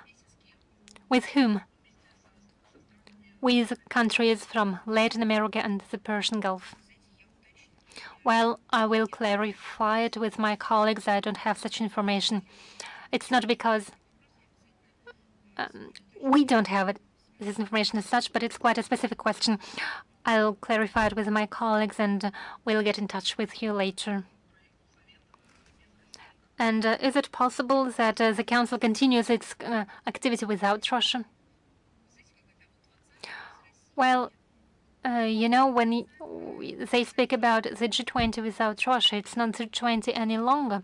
Russia cannot be compensated or replaced, nor can you give any explanation to the substitution. It will mean that the very sense of this organization will cease to exist. Same with this Arctic Council. There are principles, and you can't say that these principles are detached from reality. The mechanisms of this council, its experience, its expertise, its principles reflect the goals, the interests of the countries participating in this body. If one simply removes one element after another from the structure, then it would simply mean an end to the law and any agreements. That's exactly what Western governments are trying to do. They invent various rules, not to replace, but rather to eliminate the legal norms that regulate the work of international organizations. So if someone wants to change something, to revise something, then it will lead to the establishment of a different body. If they don't want to participate on an equal basis, they should leave the council on their own and don't prevent others from working.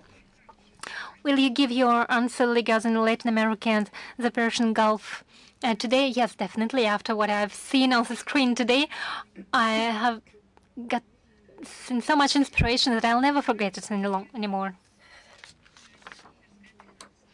Tverskaya 13, are you with us?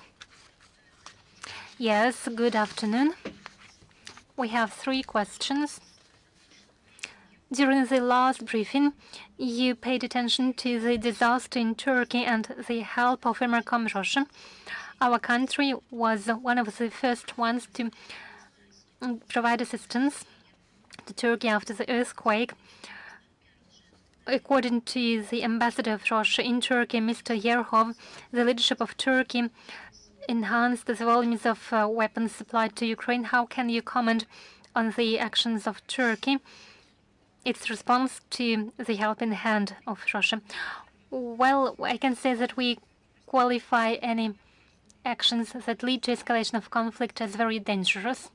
And we have warned everybody a long time ago that all weapons supplied to Ukraine that will be used to kill our citizens, they will be considered by our side as a legitimate target with all the consequences. That's my first point. So here our position is known to you. It applies to any country that is supplying weapons or plans to do so. We don't divide countries into good or worse. Any countries supplying the criminal Kyiv regime with weapons, regimes that has been eliminating citizens for many years, were considered as a threat and as something that demands our response on the field. Well, as for our assistance to Turkey, well, I've already mentioned it when answering the question by Anadolu. You know, there are many political figures in the world, many regimes in the world, and many personalities who lose their human qualities. But it doesn't mean that we should lose our human qualities, our human approach. We have different values, and these values prevent us from ignoring people when they are in need of help. And another important moment, we are providing assistance to those people who are faced with such a problem. We know what man-made disasters are. We know what earthquakes are. We know it from our common past, from the Soviet Union times. These tragedies affected various republics, and the whole country considered them as something that affected them all directly. As soon as we realized what Syria and Turkey are going through right now, we couldn't but provide assistance, and it is assistance to specific people. And now my third point, it's very important. You know how many our citizens are in Turkey, live in Turkey, and not simply spend their holidays or temporarily there, but live there permanently, have families in that country, and how many citizens of our country have been directly or indirectly affected by this tragedy. So among other things, we are providing assistance to our citizens with Russian passports, to our compatriots, to those who have ties to the victims. So I don't think that I can respond to this question in a straightaway manner. It is a very complex issue. Getting back to your question, I should say that we on our own should remember what we are countering. We are countering the situation where people, countries are losing human qualities, so we shouldn't turn into those whom we are fighting. Any further questions? Yes. Ex-Foreign Minister of Poland, Fotyga, said Russia should be decolonized and its natural resources should be divided. It proposed that Western countries think of a concept of establishment of free and independent countries on the pro-Russian territories with indigenous peoples as a cornerstone. Will Western countries should take care of their prosperity? Do you think it is another attempt to destabilize the situation?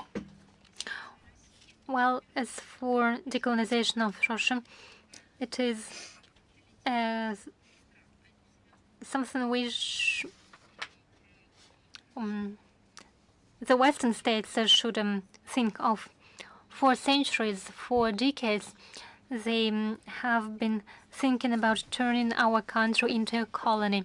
It is part of their mentality, and I know what the Polish representative was talking about. That we are kind of a metropoly, so we can be dismembered. It's absurd. So when you can live 1,000 years with each other and then find out that we are a kind of metropoly or colonies,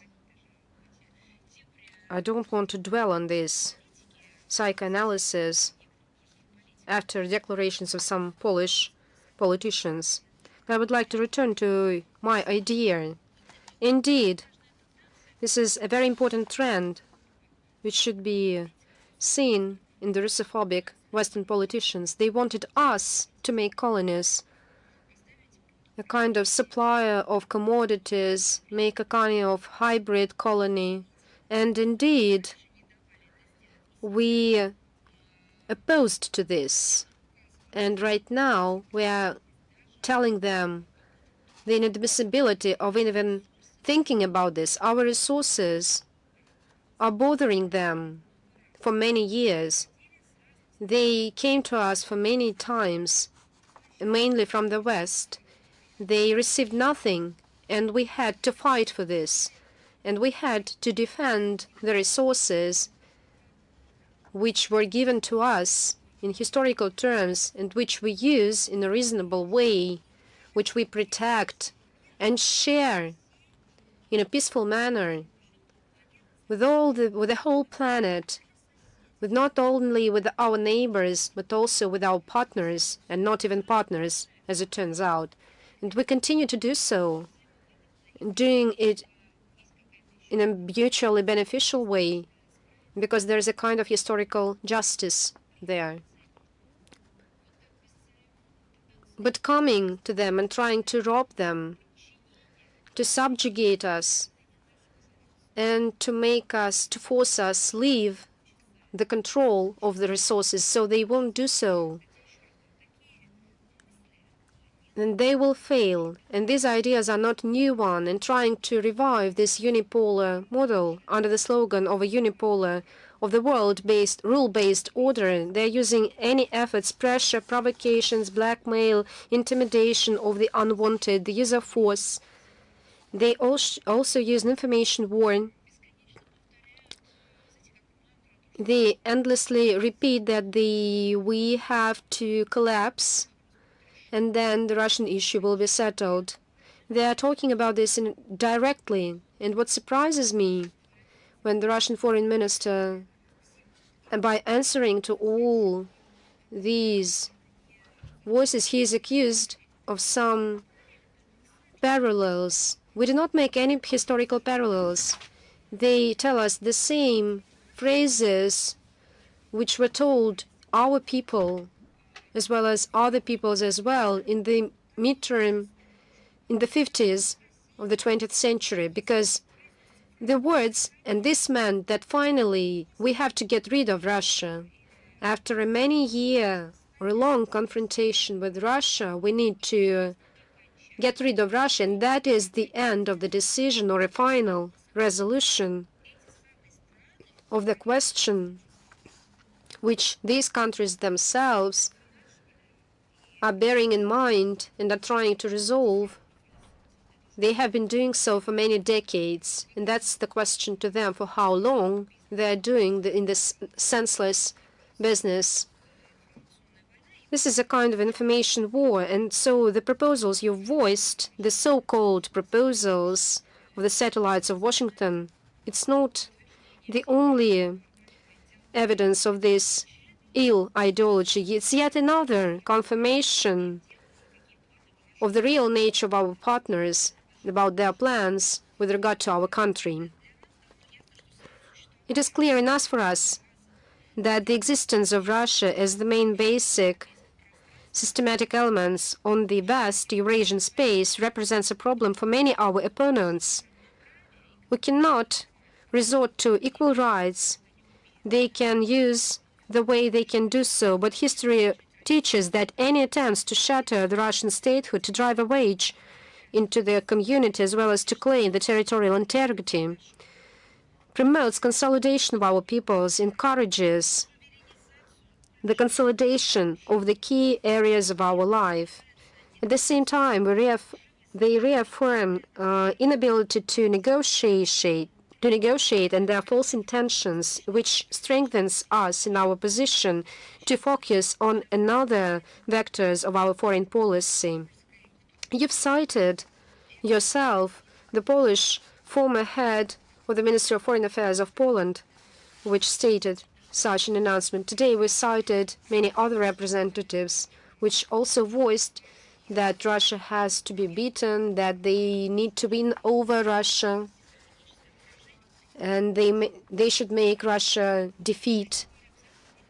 Now I have a question. It's not a rhetoric one, because the answer is obvious. Can you imagine what would be with this world if our resources given to us, which we use ourselves, and with which we share on a mutually beneficial basis and fair conditions, can you imagine if all these resources be concentrated in the hands of these nations who want Russia's defeat? And I will answer you by the words of their representatives. They would do everything to concentrate such resources in their hands only, because it is a beautiful garden. So this should have been in this beautiful garden. All the rest who is not affiliated to this garden should be denied in these benefits. They would manipulate, they would set high prices, they would provide no chance for the development of any other parts of our world. They would do anything in order to prosper many golden billions. They would establish a quota for a prosperous life, just for a prosperous life. It's not even that. I'm talking about the talents, the creative potential of these people, so they would never be unlocked in the regions which they believe are secondary and a kind of jungles, according to Mr. Borrell, and that's it. And that's terrible. Outrageous, segregacious statement. This is racism, as it is, because it's not only racism is based not only on geographical representation or the skin color. It's a division of people into 1, 2, or 3 sorts. Now it's just been revitalized because the Western elites have been faced an ideological impasse. So someone finds sources to overcome such impasses, and someone tries to whip up hysteria and opens any cards and casts off all the masks. And this is exactly what happened with the West. And our next question. The former, I'm sorry, as for you have said, so it's shameless to voice such things by the Polish policeman for one reason only. Hitler followed this very ideology. We made him go out not only from Russia but also from Poland. It was exactly the Red Army who liberated Poland and saved lives of the Polish people. So it's shameless to pronounce such announcement by revitalizing the Nazi ideology of Hitlerism with regard to our country. They should feel shameless. They should have feel ashamed. Yes. And our next question. The former officer of the National Security Advisor, Edward Snowden, information from Washington on unidentified flying objects is yet another attempt to divert attention from explosions at Nord Stream. How do you think? Can this theory exist? I believe that this is an attempt to divert attention from the existing U.S. agenda. We are seeing elections very soon. The results of Mr. Biden's administrations are outrageous. We see scandals which they're trying to conceal behind huge monies. This is corruption. This is bad behavior of representatives of the whole regime, this group, and their actions. The second thing is the roots and the sources of this open phase of confrontation in Ukraine, which is related to business interests of this Biden clan. The third moment are huge amounts of dirty things which are being surfaced. These are the things connected with the close circle of the current administration of the White House. So they have nothing to promote in these elections. Total failures, destruction of any indexes, as press secretary stated, who said, if you do not speak out the word recession, so it won't happen. So when she said, we don't need to mention recession, so that is the logic. All and everything is upside down. So they have great problems, both national and foreign. So they need a kind of a foreign factor to divert attention from their national agenda. So we have UFOs, commissions, and the second point, as I've just said, and I quote, Snowden, this is investigation of the Nord Stream. These are intercomplementary things, but this is a specific action. It's a specific story. It's not just a UFO. That's the thing which damaged our planet. And we have direct questions that they must answer. And now they do not want to answer them, and they're trying to divert any discussions by hiding with UFOs and issues. Do we have Ambassador's Life with us? Is Ambassador's Life with us? Good afternoon, Madam Zakharova. Yes, good afternoon. We have two small questions. An updated concept of the foreign policy of Russia provides for the need to stop monopoly of the West at defining international framework, as said our foreign minister stating at the government hour meeting.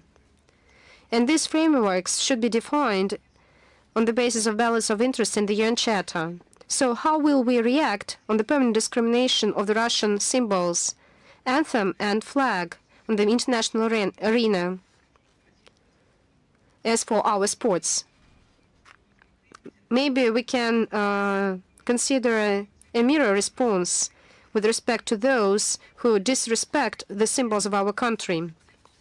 You've mentioned the concept of the Russian Federation, an updated concept, so I won't dwell on this because it's in the stage of finalization. And I believe that very soon everyone will familiarize with it. So let us not anticipate. We should better familiarize ourselves with the original version because it has not been finalized yet. As for the national symbols, I would like to remind we have Article 329 of the Criminal Code of the Russian Federation with the limitation of imprisonment up to 3 years or forced labor or an arrest. So we won't talk about bad things right now. So the article says is to punish any insult of the anthem or coat of arms. This is a criminal offense. So we don't need to elaborate some new laws. There is a law. And if the symbols are insulted and desecrated, and we've seen this for many times, the relevant article should be applied. I understand what you are talking about. And in some other states, for the insult of the state symbols are even stricter than in our countries. These terms can be longer, fines are higher. For France, for example, for the insult of the flag or anthem, can imprison up to 6 months or make a fine to up to 7,500 euros. In Austria provides for criminal prosecution. The criminal can be imprisoned up to 6 months or pay a 4,000 or 5,000 euros. In Germany, a malicious expression of scorn to the coat of arms or anthem, you can receive a 3-year imprisonment. The fines are counted on the basis of amount, so about 1 to 30,000 euros per 24 hours and multiplied on the number of days. In Turkey, if you burn a flag, you can receive 3-year imprisonment. For the public insult of the anthem, you can receive from 6 to 2 years imprisonment. But as for the political component, if we need to provide a mirror response, and I would like to repeat what I've said, dehumanization should not become the pretext for our own dehumanization. So right now, we need to confront to everyone. That is why our soldiers are paying lives for us, because we need to maintain the most valuable things given to us by our ancestors who defended our human dignity, not to become just animals. So how can we become like them? No way. By the way, when I say there, we all understand that there are beautiful, sincere, and open-minded, intelligent people who were just broken because they were victims of the kind of political machine. Now they are trying to make out of Russia a kind of historical civilization. They are trying to cancel it. And as for the people who are subjugated by their own orders and rules, even in their best encouragements, they are trying to confront, they just cannot deny it. It's a very thin line. We need to show that you do not accept this. You need to use your legislation framework. You need to answer in a mirror way when it is adequate,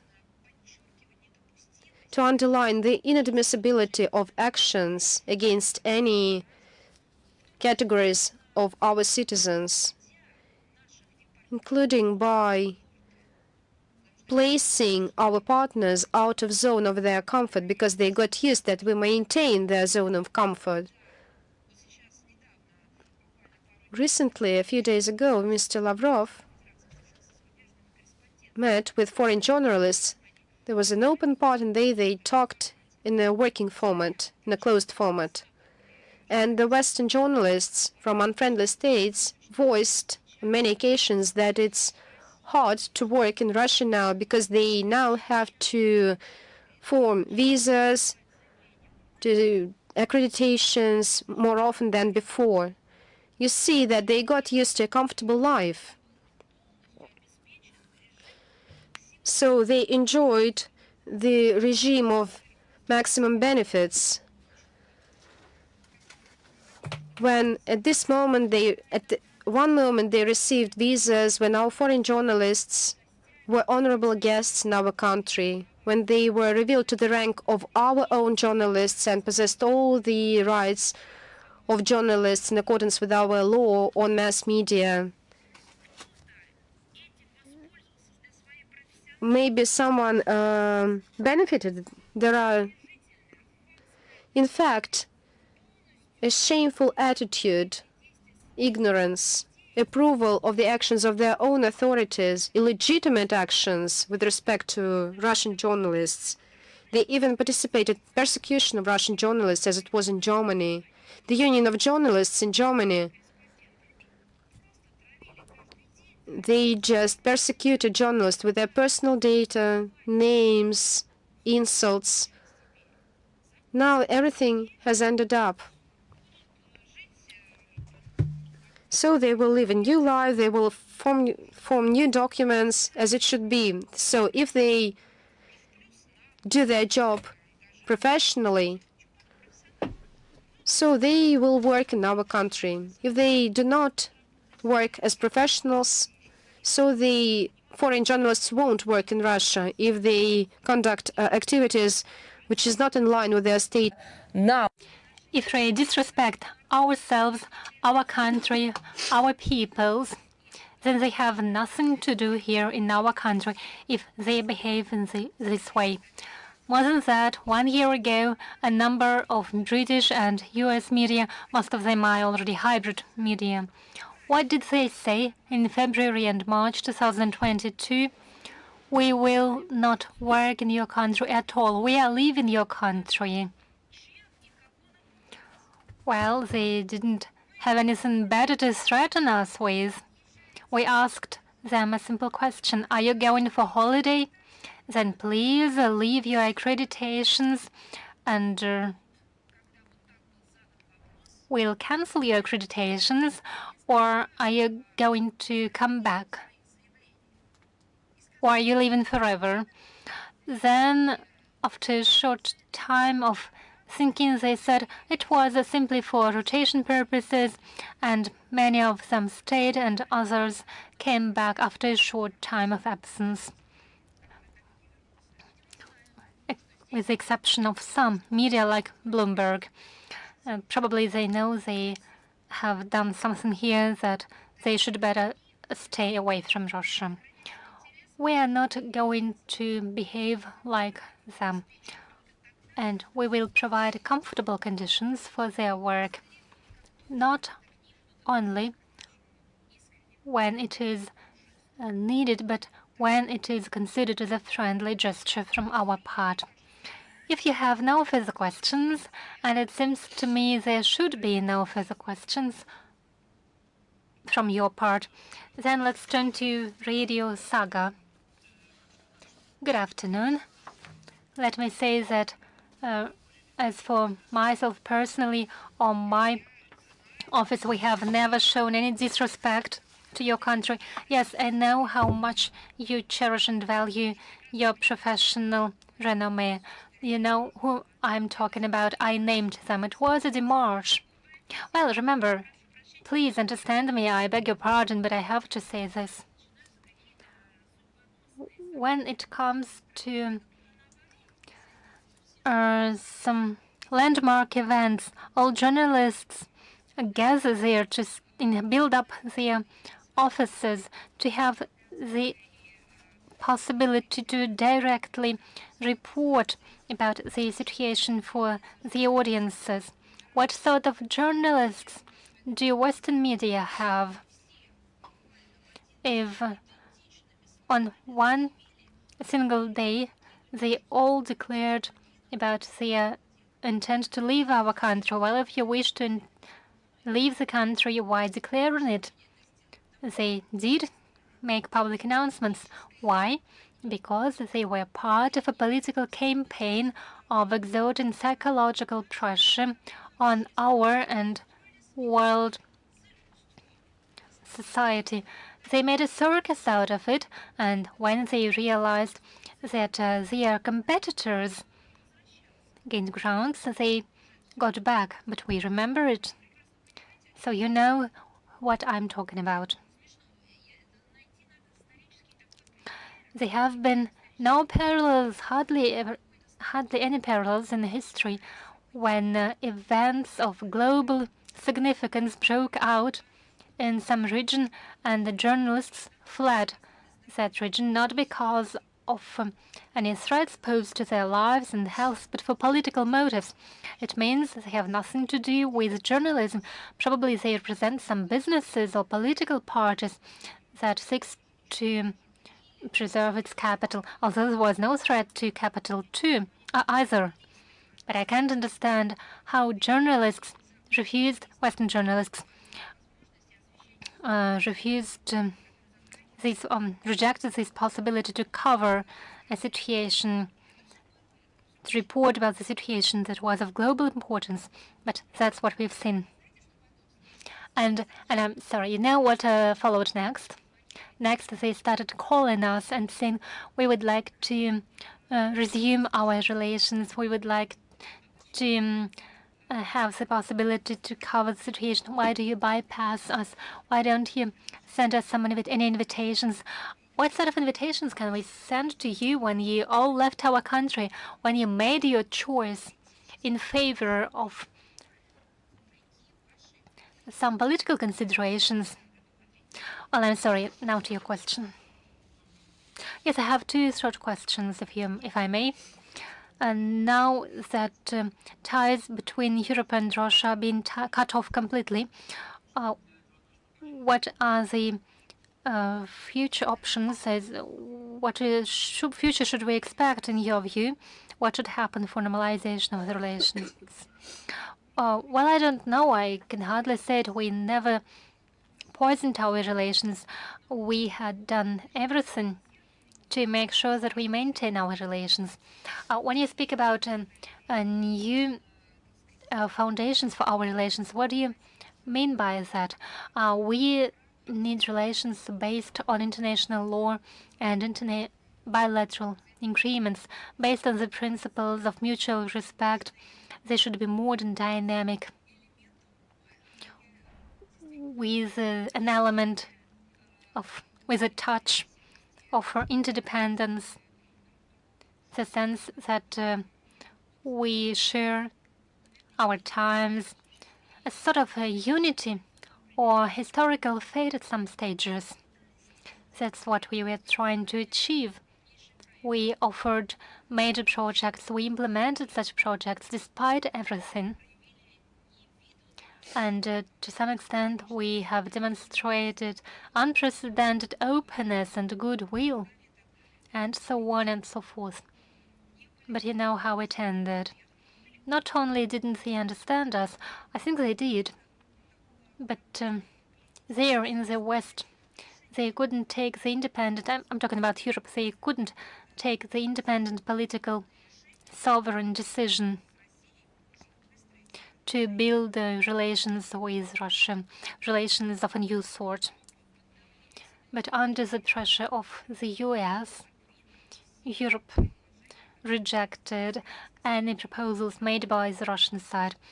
And more than that, Europe started destroying relations on its own. So how we should rebuild the relations is the question you should address to someone else. We cannot offer our friendship cooperation forever, because when every time it is rejected, when they lead to provocations, when they keep accusing us. We have other countries to build our relations with, our partners in BRICS, ASEAN, African countries. BRICS, SCO, African continent, Latin America, that's where the value-friendly relations, where we can use the law as the basis for our cooperation and respect our mutual value, reciprocal values. And who does Russia rely on when Mr. Lavrov speaks of multipolar world and the fair world order? You have just mentioned the privatization by the West of the leading positions, and you mentioned also the criminal interests. You probably meant the UN, the OSCE. Whom will Russia rely on? I've already mentioned this. I've mentioned these new regional centers of global development, of a multipolar world order. And next thing, let's wait till the new concept of foreign policy of Russia is published. It will be laid out in that concept. You will see the logic, the trends in our foreign policy. All right, thank you. Media Alliance of Russian Communities, are you with us? Yes. Patriotic compatriots are always with you, and I'm with you. Very well. We are glad that we have such an alliance. I have a question that has already been raised on many occasions, but it turned out that not only in Russia, but also in other countries, like in Slovakia, for example, the decision by the Ministry of Foreign Affairs of Poland to fire the MGIMO alumni was published. How can you comment on this? Well, I don't know why they were fired, what the official reason was. They had been speaking about it for many years. They had attacks of Russophobia, and they looked for different ways to apply their Russophobia, to give way to it. But you know, such purges have had examples in history. It was considered as a norm, and they even had an ideological foundation. I wonder what they are going to do with these people who are great professionals because they got the education in Russia, like doctors, for example. Will these people be tortured too? And most importantly, I think all these activists, personalities in Warsaw should refresh their knowledge of obligations under the Council of Europe and the OSCE. It is clearly written that they should respect the human dignity and respect freedom of opinion, pluralism of opinions, and so on and so forth. And most definitely such notions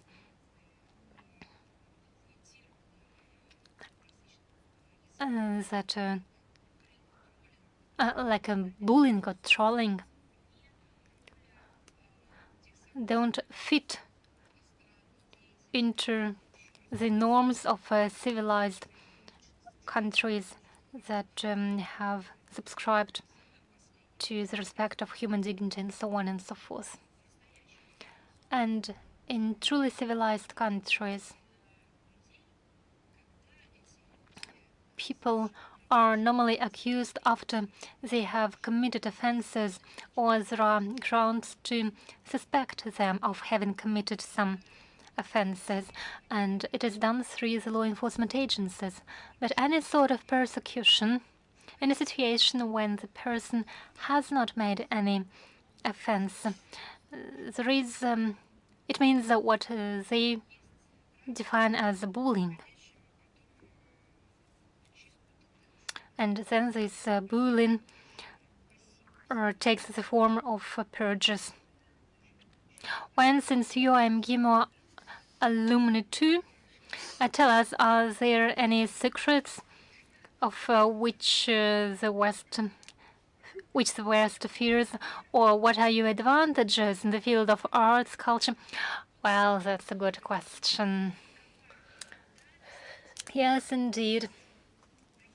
In MGIMO, MGIMO gives such knowledge that distinguishes its alumni from alumni of other countries and other universities. MGIMO alumni know that there are no such distances of hundreds of thousands of kilometers. That's the distance between Earth and the Moon. And unlike Ms. Baerbock, who is the foreign minister of Germany and has European education and Anglo-Saxon education, unlike her, MGIMO students, even students, not only alumni, know that there are no such distances between countries as hundreds of thousands of kilometers. They know that Baltic Sea and the Black Sea are different seas that are geographically located in different parts of the world. Unlike the Prime Minister and then Prime Minister of the UK, who thought that the best way to get to the Baltic Sea for North Europe would be to go through the Baltic Sea, or through the Black Sea.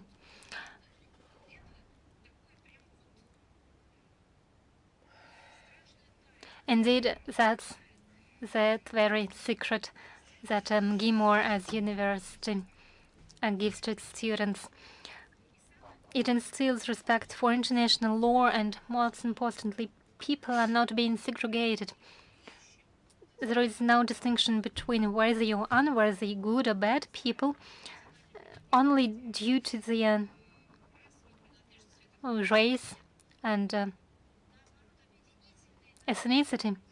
But MGIMO tries to unite people, and if people are being divided into worthy or unworthy, then only on the grounds of their behavior and their ability to operate with historical facts.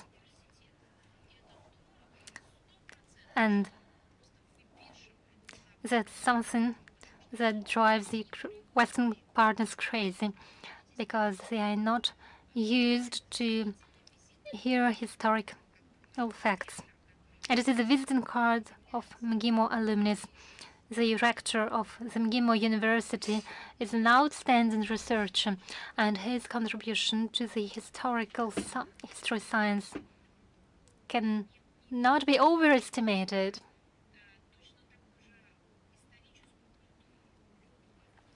So this love and knowledge to history is something he tries to instill to his students. So this personal involvement of Mr. Tarkunov makes a difference. He encourages to learn history, being himself a person and the author of many books. And his scientific and applied activities serve to the promotion of history as science. Thank you very much. And Ria Novosti have one question. Vedmosti, sorry, for Vedomosti.